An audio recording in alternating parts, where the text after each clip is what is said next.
Smart prepaid मीटरचा विरोधात आम आदमीचे पार्टीचे आझाद मैदानावर आमरण उपोषण।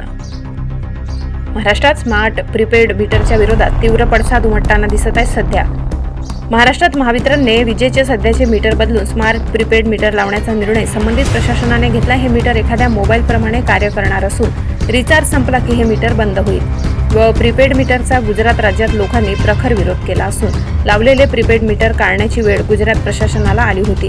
प्रीपेड मीटरमुळे गुजरात राज्यातील ग्राहकांना मोठ्या प्रमाणात अधिकचे बिले येणे, अवाजवी भाडे आकारणी या सर्वांचा मनस्ताप ग्राहकांना होईल। त्यामुळे स्मार्ट प्रीपेड मीटर लावू नका अशी मागणी आम आदमी पार्टीच्या वतीने करण्यात आली आहे। या संदर्भात आझाद मैदानावर महाराष्ट्र राज्याचे कार्याध्यक्ष अजित फाटके पाटील आणि संपूर्ण महाराष्ट्राचे पदाधिकारी यांच्या मार्गदर्शनाखाली आंदोलन सुरू झाले असून दिनांक 27 जून रोजी नंदुरबार जिल्हा आम आदमी पक्षाचे पदाधिकारी आक्रोश आंदोलन तसेच बेमुदत उपोषणात सहभागी झाले आहेत। पक्षाचे कार्याध्यक्ष अभिजित फाटके यांच्या नेतृत्वात संपूर्ण महाराष्ट्रात प्रीपेड मीटर विरोधात जन आंदोलन करण्यात येणार आहे। सदर आझाद मैदानावर नंदुरबार जिल्ह्यातील पदाधिकारी अरविंद वडवी, जिल्हा सचिव मंगेश शेवले, जिल्हा संघटक लालसिंग गावित, चेमा गावित, लालसिंग वडवी, कृष्णा वडवी, बालाजी वडवी, मोहन वसावे, सिंगादादा, दीपक वसावे सहभागी झाले आहेत।